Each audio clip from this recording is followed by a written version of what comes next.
body, speech, and mind held in perfect oneness. I send my heart along with the sound of the bell. May the hearers awaken from forgetfulness and transcend all anxiety and sorrow. Ba nghiệp lắng thanh tịnh, gửi lòng theo tiếng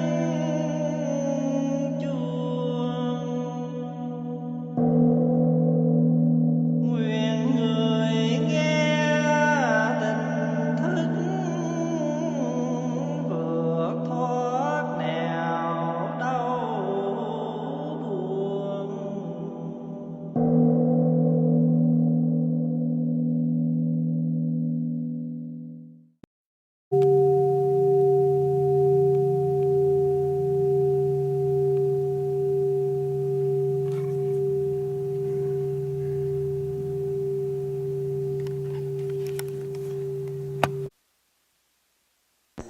Brothers, sisters, how are you today? Welcome to our weekly Friday meditation session. Today is September 23rd, 2016.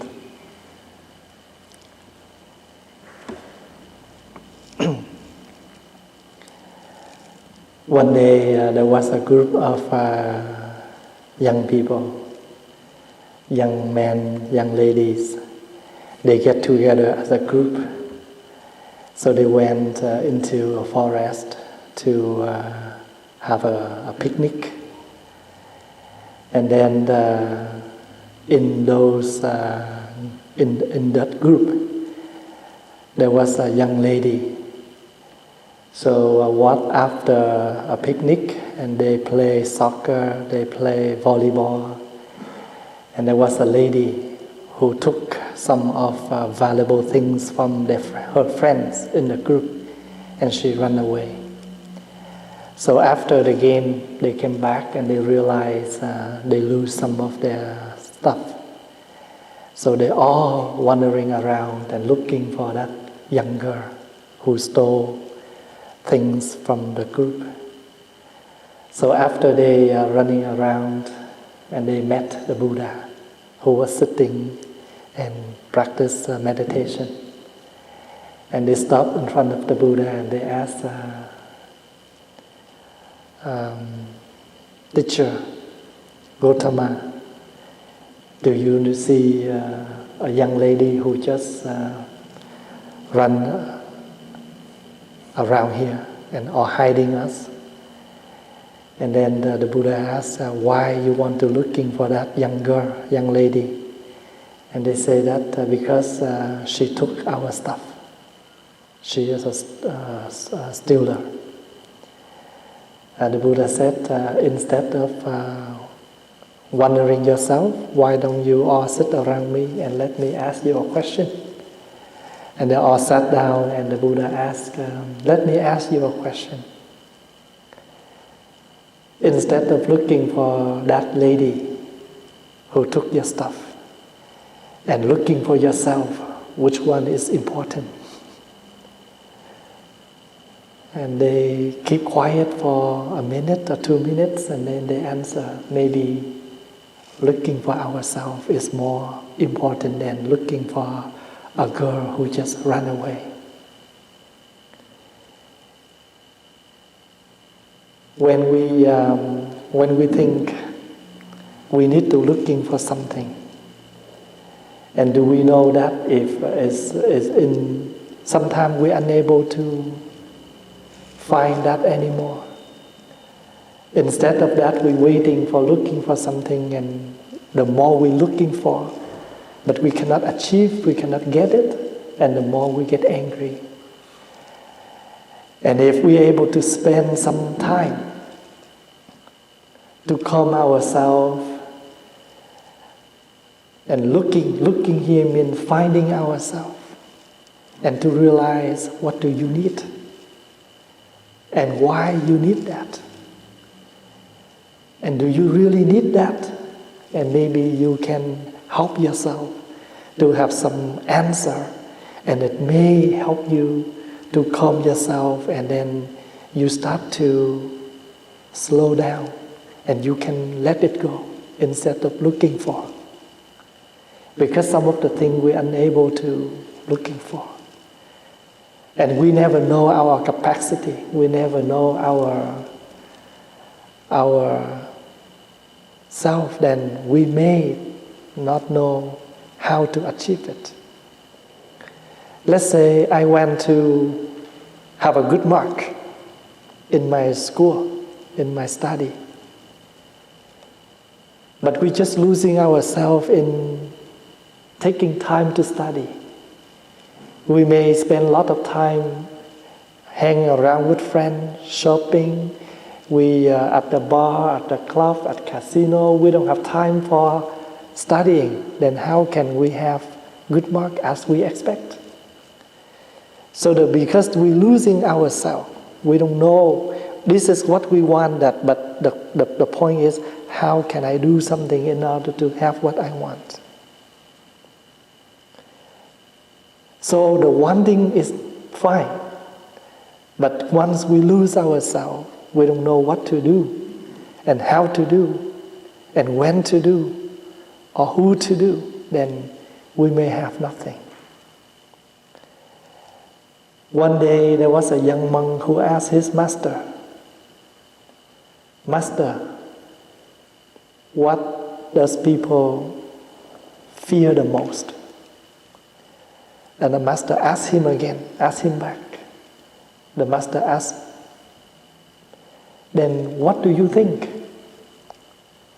What do you think? What does people fear the most?" And the student said, "Maybe loneliness. I'm fear to be alone." The master said, "No. How about misunderstanding? No. How about despair? No. How about suffering? I'm afraid to be suffer. No." And the student asked them, "Master, what does people fear the most? What do people fear the most?" And the master said, "Losing yourself, losing ourselves." Why? Because the loneliness, the suffering, the despair, the misunderstanding, they are all the shadow of your unmindfulness. Because if you are mindful enough, you understand the fact of it, then that will not make you fear, or lonely, or sorrow, or complain. Because we don't drowning, we are not mindful enough to accept things as they are, then what happened? Many suffering come from there. So once you see it, this is the fact. This is supposed to be like this. And then what happened? You don't lose yourself to running, to looking for to complain, but rather than you will be accepted. Once we lose ourselves, let's say when we're angry, and we do not know that we are angry, what happened? We may say something. We may say something very wrong, and that may damage the relationship between us and others. And then when you awake, you regret about that. Why I say that? It's too late.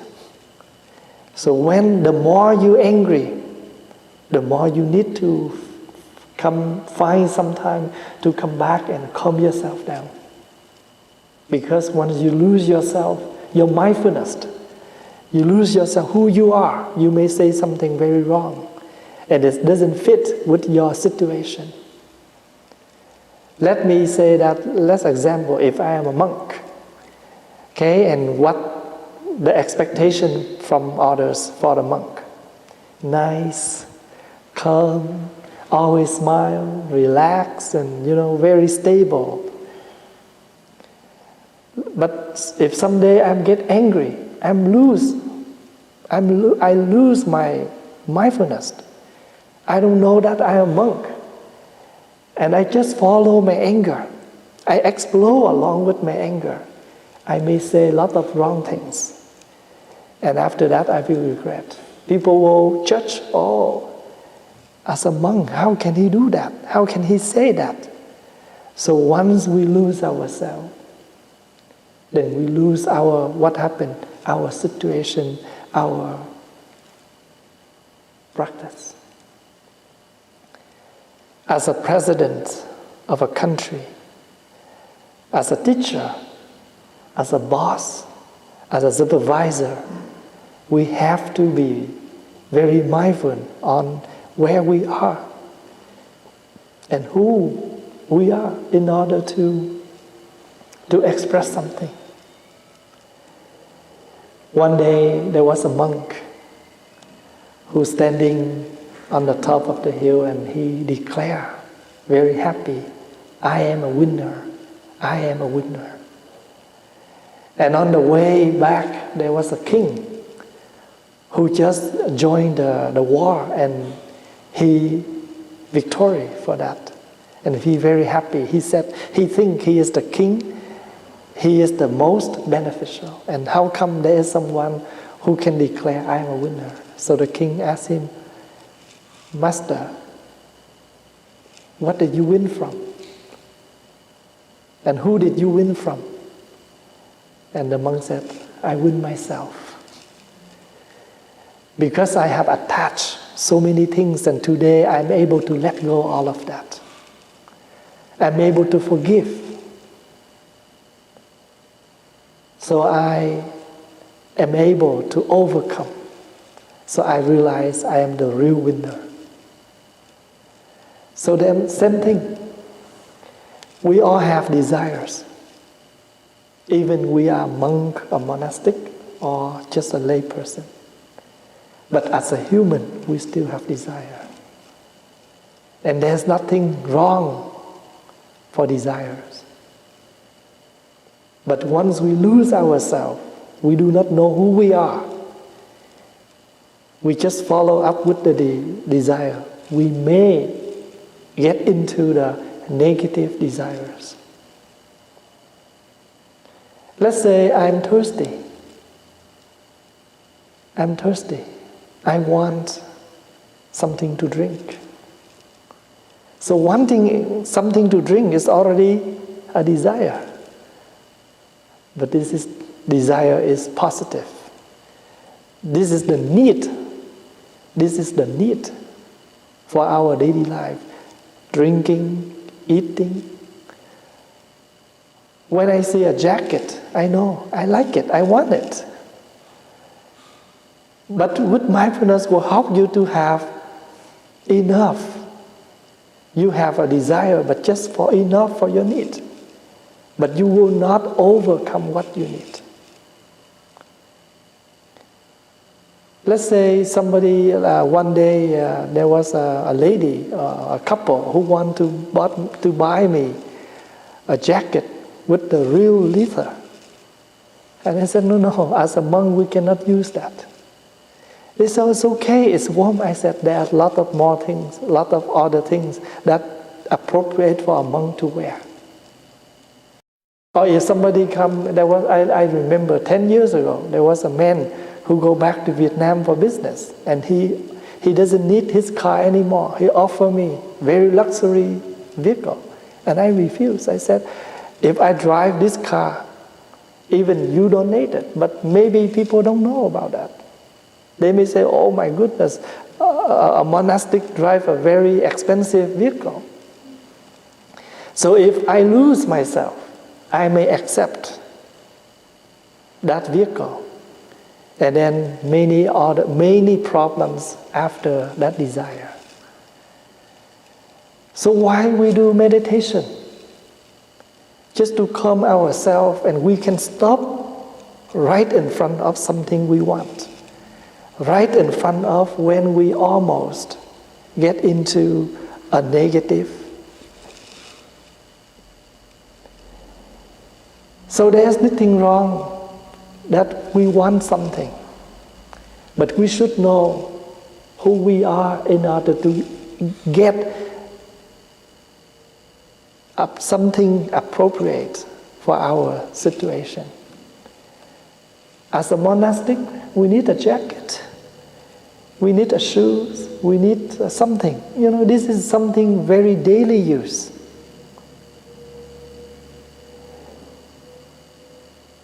This afternoon there was a businessman who came and visited me. We first met. He's from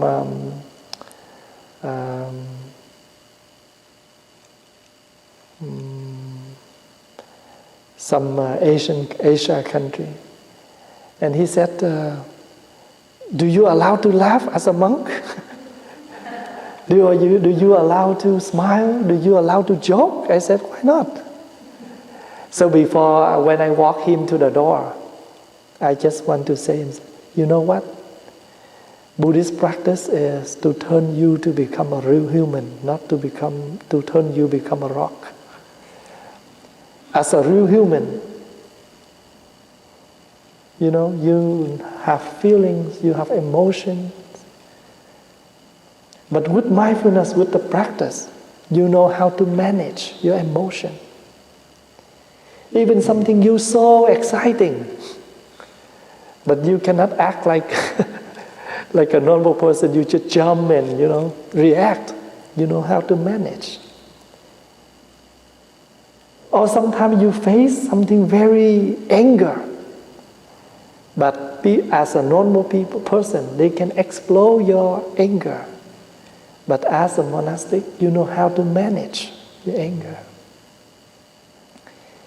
We all need to do shopping, but the one who don't know the budget, they may overspend.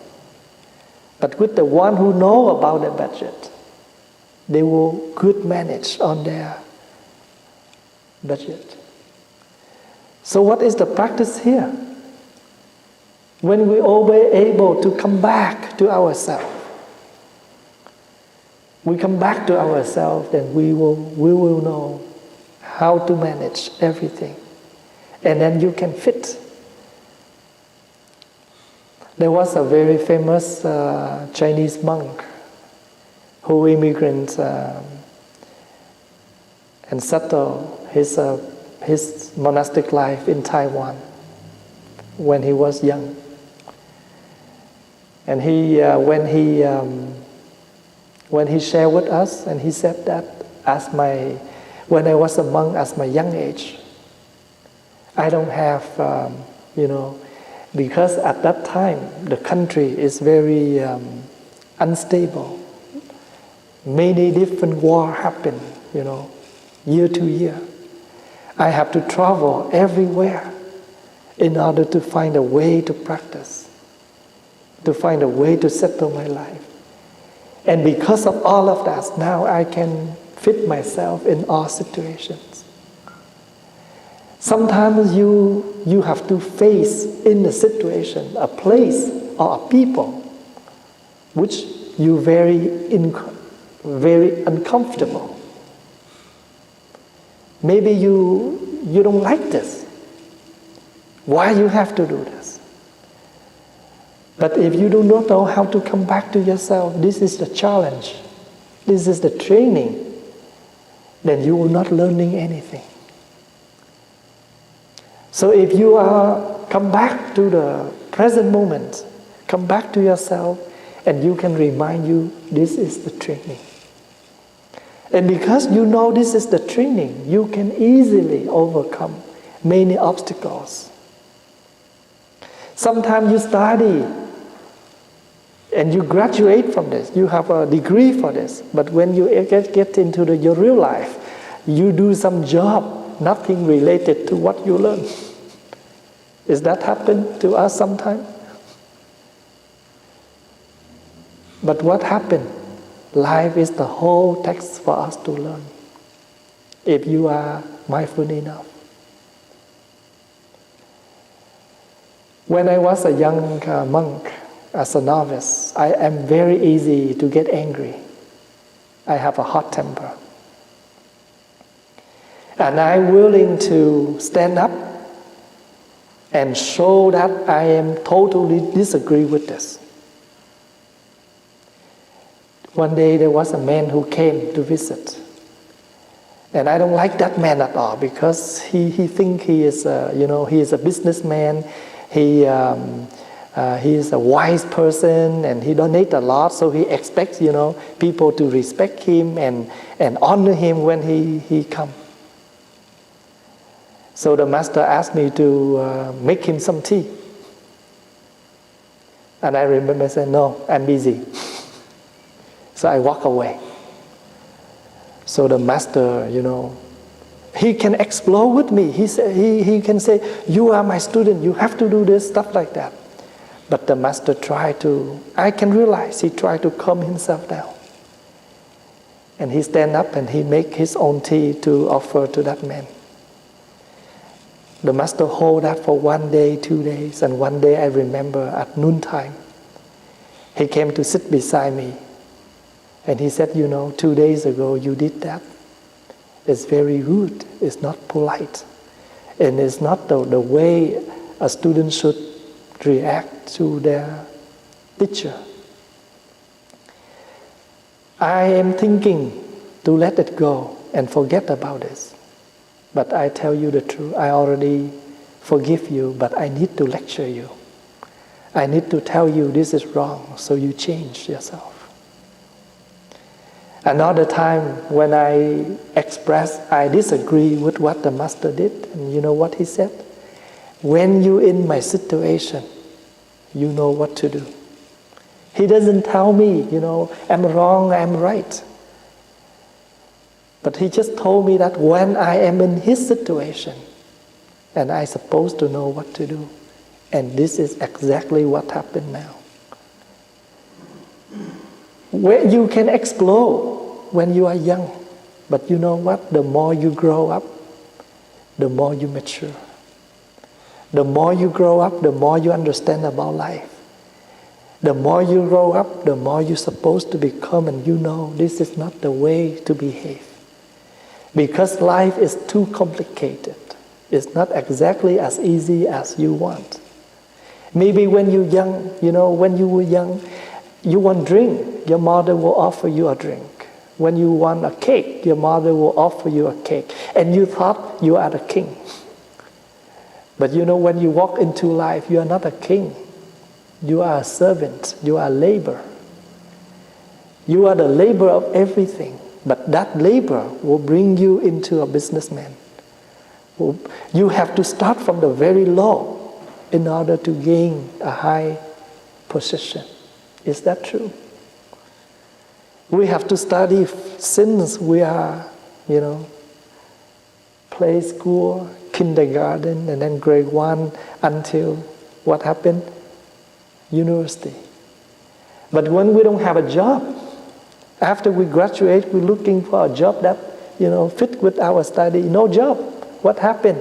Dishwasher, pizza delivery. As long as you have some money to spend for your living. What is your studying for? Living. We study. We study so hard. Why? To get a degree. Why you need a degree? To have a good job. Why you need a good job? To get good money. Why you get good money? For living. So as a businessman, still for living. A dishwasher, still living. The point here is not about the degree. The point here, you know who you are in order to live. So I used to meditate and reflect about life. People respect us not because of the degree. People respect us is because of the way we behave, the way we live.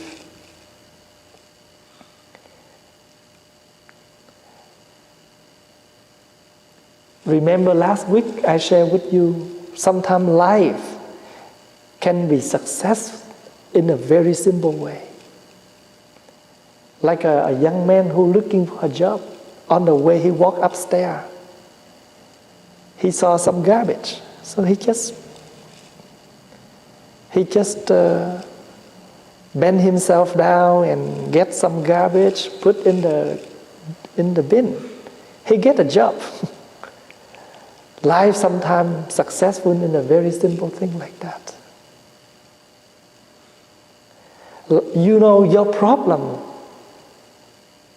or your misunderstanding, sometimes you can be solved easy just by one conversation. And to tell you the truth, I used to say that I start to work with the community since I'm 17. And you know, as a young monastic, we have a lot of disagree with many things, many people around.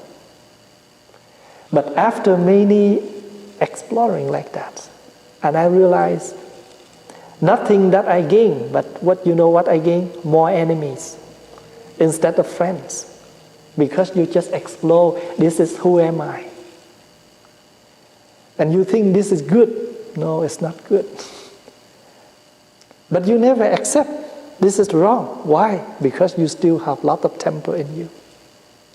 You have a lot of energy. So let's example, when you are healthy, and then we walk out and the mother will say, put your glove on, wear warm. Mom, I'm okay. But the more you get older, what happened? Nobody to tell you to do that. You know. You know your health condition now. And this is what happened to me now. So to tell you, my life, what I practice from, real things that happen to me every day, more than from books. I read books, but not much.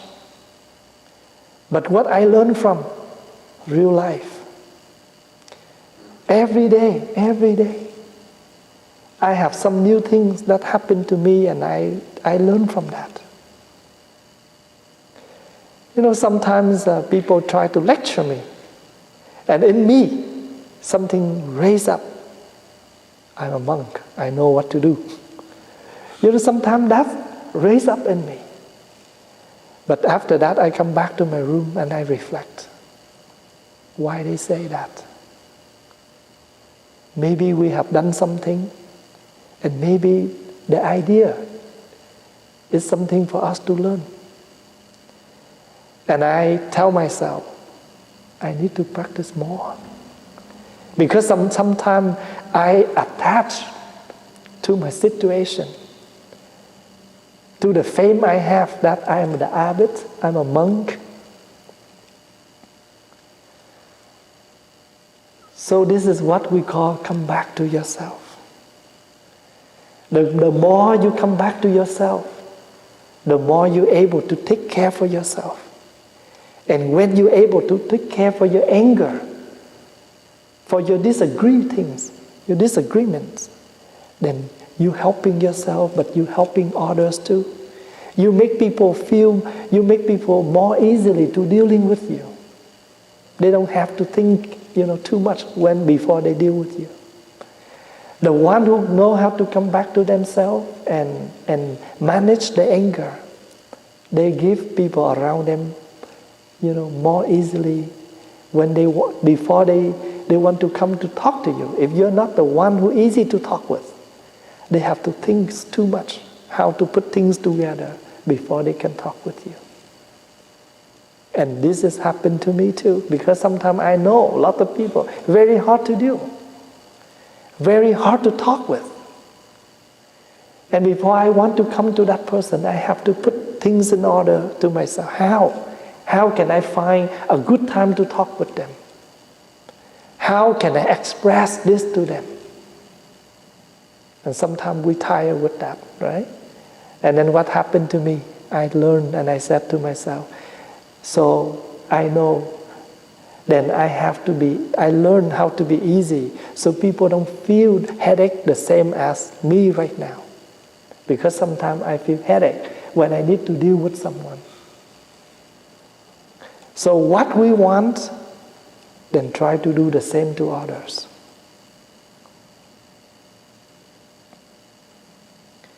So when we meditate or you practice Buddhism, Doesn't mean to turn us to become a rock, a tree, that we have no feelings. We just sit and, we so cold with our situations.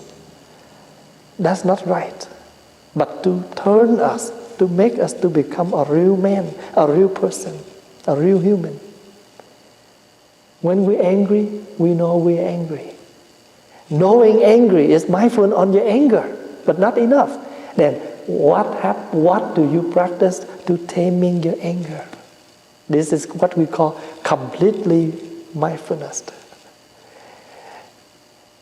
When people hear the word mindfulness, and then they explain, when you drink, you know that you are drinking. When you eat, you know that you are eating. When you walk, you know that you are walking. And people will say, oh, then when I drink wine, alcohol, I know this is alcohol. This is mindful enough.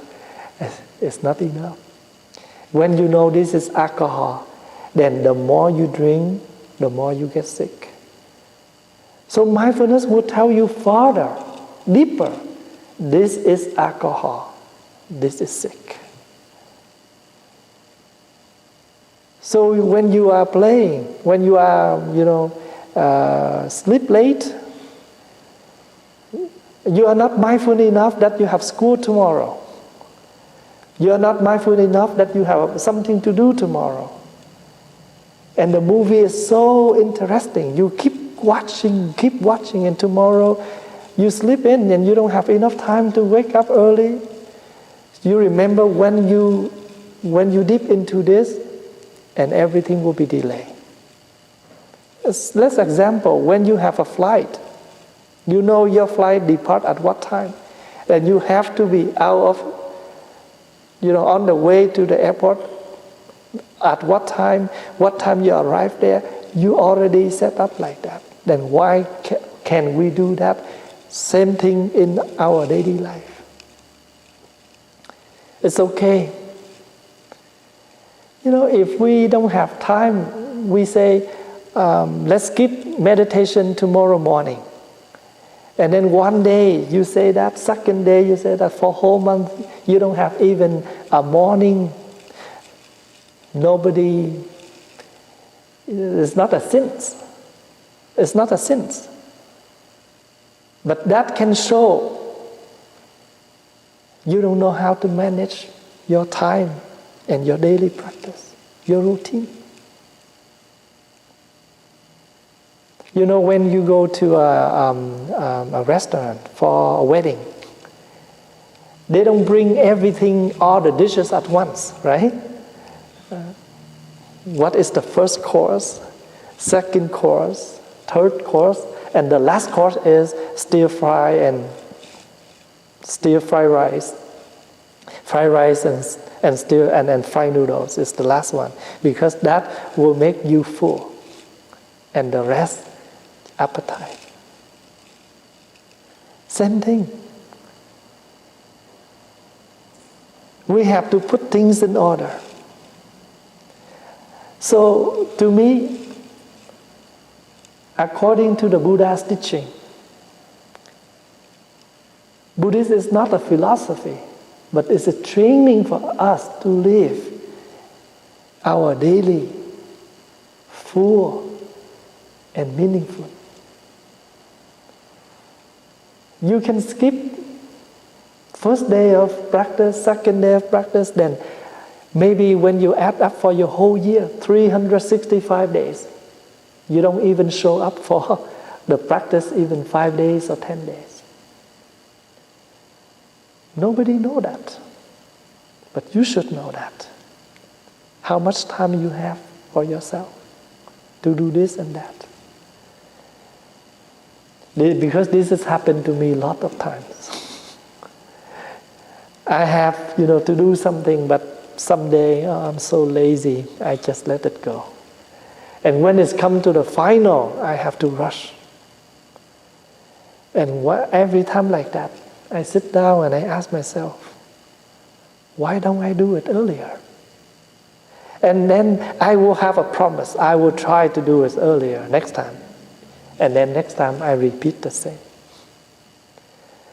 So we are the one who's supposed to know us more than anyone else. Even your teacher, your parents, sit beside you and push you to do something. But if you're not willing to do, you are not wholeheartedly doing it. But people waste their time to pushing you. And then you also waste your time to get anger back because they are pushing you. So the best is you should know what you want and you just go ahead and do what you need to do. So why mindfulness so important? Because mindfulness will help us to live happily, freely. You are free from blaming. You are free from, anything else. Because if you don't do it right, lots of things will come. People judging you, people will blaming you, and this happened, that happened, and sometimes you also blaming yourself. But if you don't want it, you just do it when it's very early, when it starts. Usually we like to do a big cleaning rather than tiny cleaning. If we know how to clean a tiny mess, when it's very beginning, then never happen. So when we do exam, after we solve all the problems, before we hand in, if we still have a minute, what happened? We'll come back and double check. There's no rush for you to hand in. When you do exam, the teacher gives you an hour to do exam. Even when you're done, you still sit there and wait. Why you need to rush? And then what happened? Don't do, you find something easy, you do it first. You come back with the hard one after. At least you get all the good marks from the easy one. Is that true when we do exam? Practicing the same. Whatever you can do it now. And then when you have all the simple one you done, the hard one, not a problem. So practicing exactly what happened every day when you do exam, when you dealing with all your school things. Exactly when you're practicing Buddhism. You need to double check before you hand in. Make sure you add it right, you divide it right.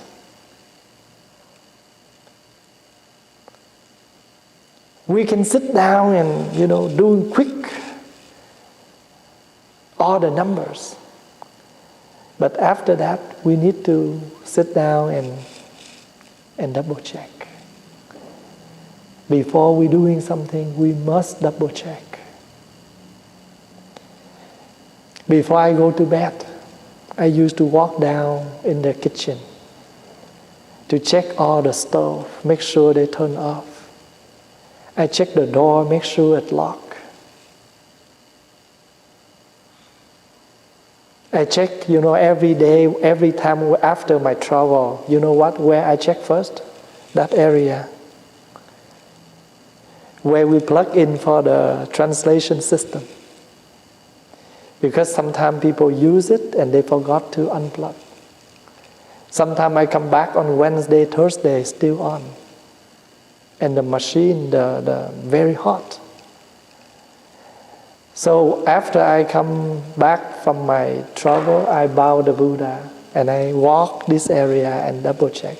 If people forgot to unplug, I will unplug and open that box to so all the hot can release.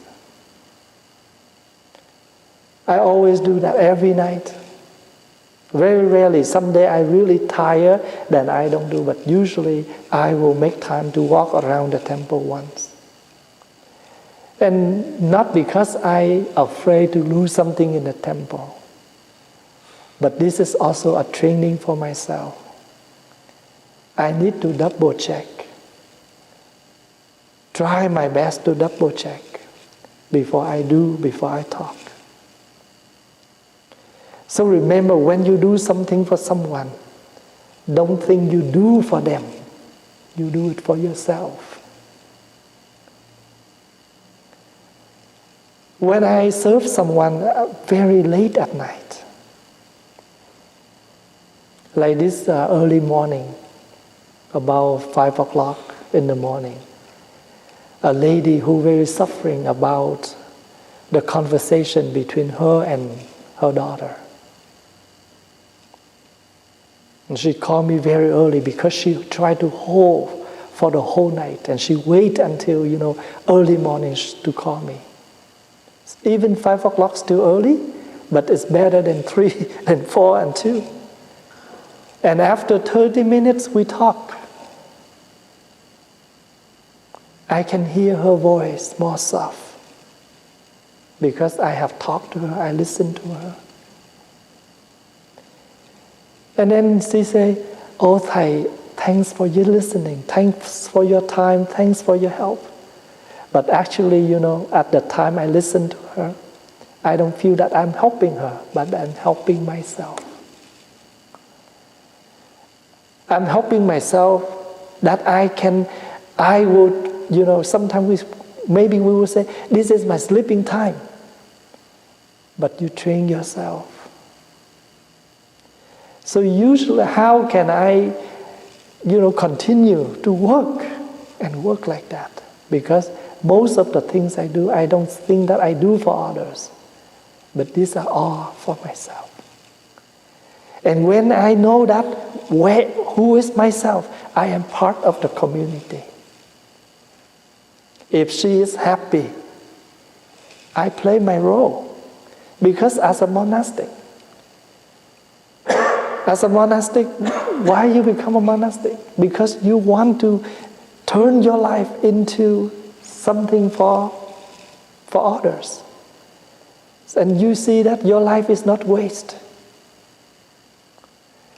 So when you turning yourself and you realize for many days you live wrong, doesn't mean you damage your life. Once you realize you have lived wrong, then you will try your best to live right from now. This is what we call reflecting and transformation. When you reflect yourself and you realize it's wrong, do not damage yourself, don't kill yourself, don't do anything. But you should take good care for yourself, and from now on, you use your time, your life more correctly. And this is the positive transformation. Sometimes people realize they have done so much wrong things for life, and what happened? They kill themselves. It's not good. It's not the way to solve the problem.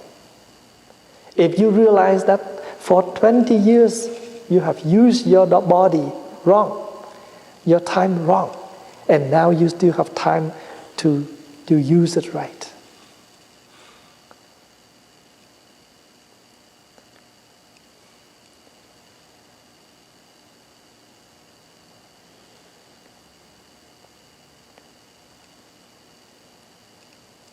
That is what we call mindfulness.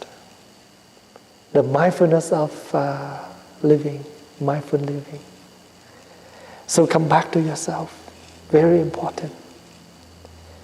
If you don't come back to yourself to see, and what happened? The sorrows will come to you and affect you a lot.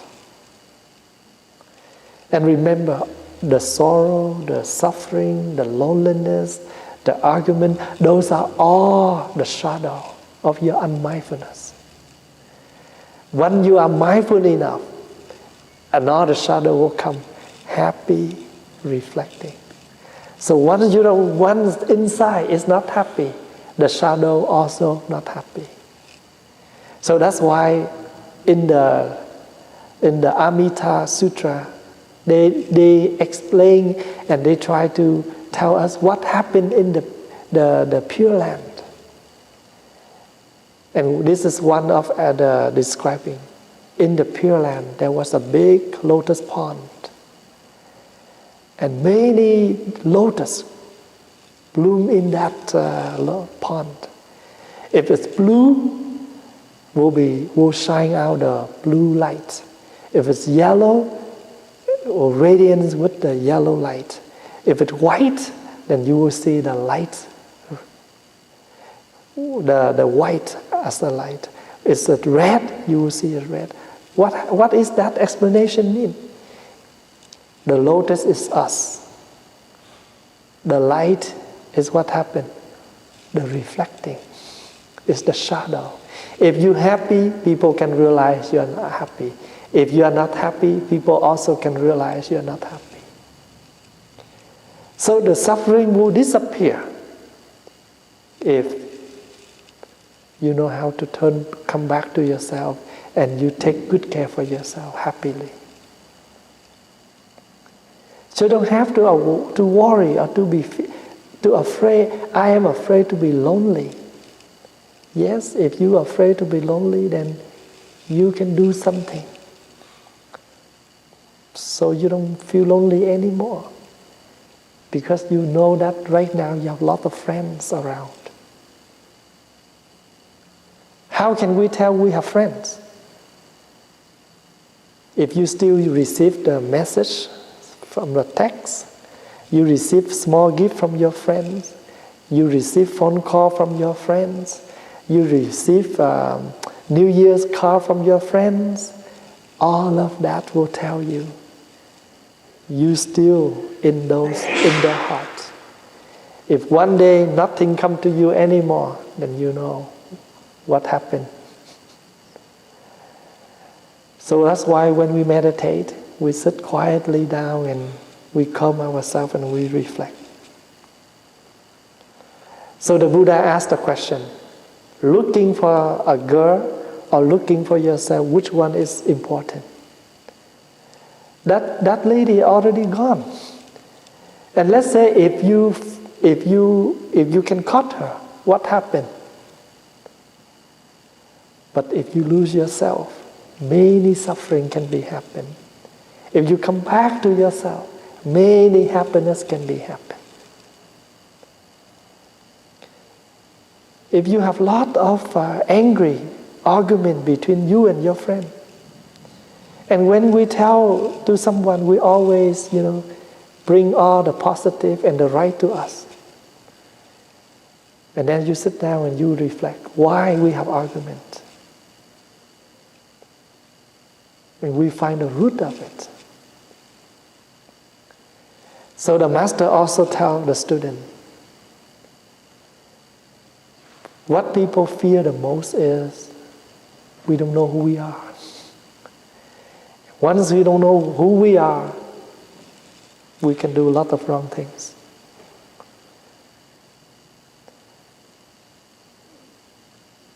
If we know that we are a monk, then we will live as a monk. If you know you are a married man, a man who married, then you will live your life as a man who married. So the wedding ceremony will inform who we are. So we live exactly as who we are. We try not to do something opposite.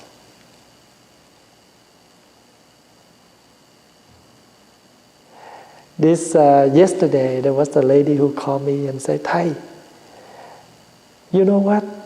I'm happy most of the things from my husband. But one thing I don't like about him, that he doesn't practice meditation. So only one thing I'm not happy about him.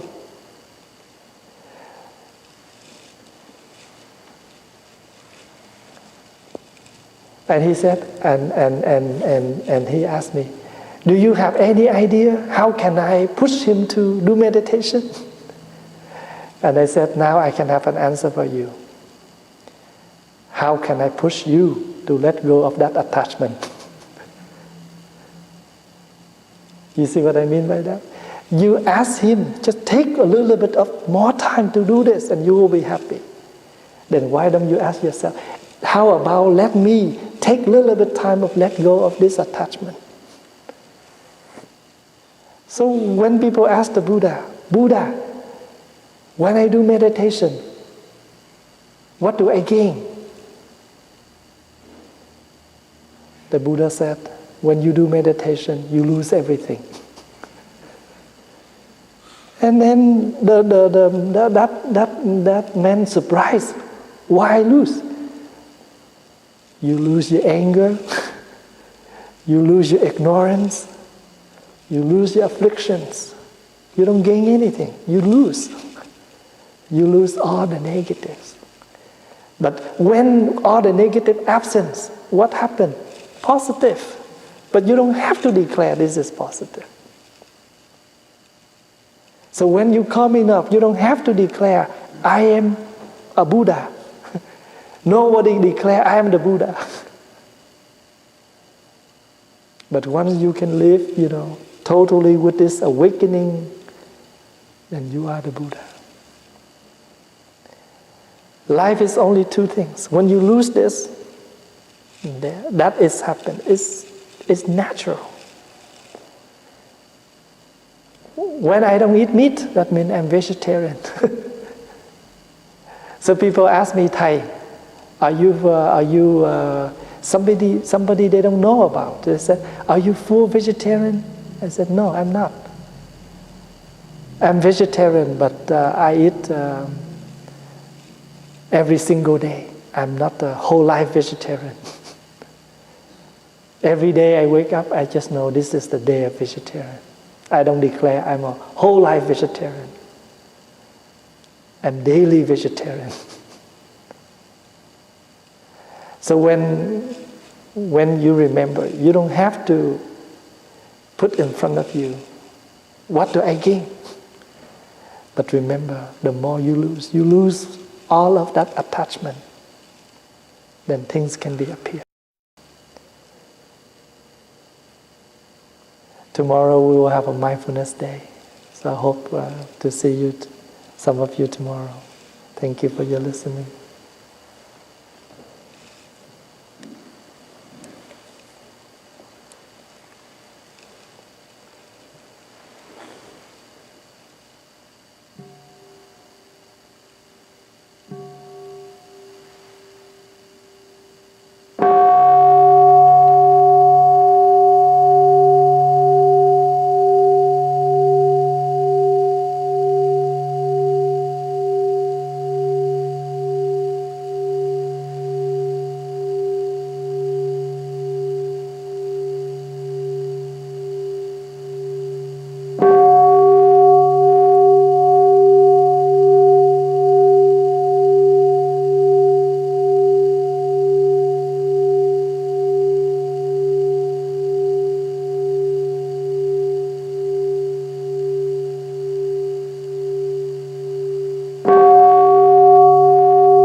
Please do some massage.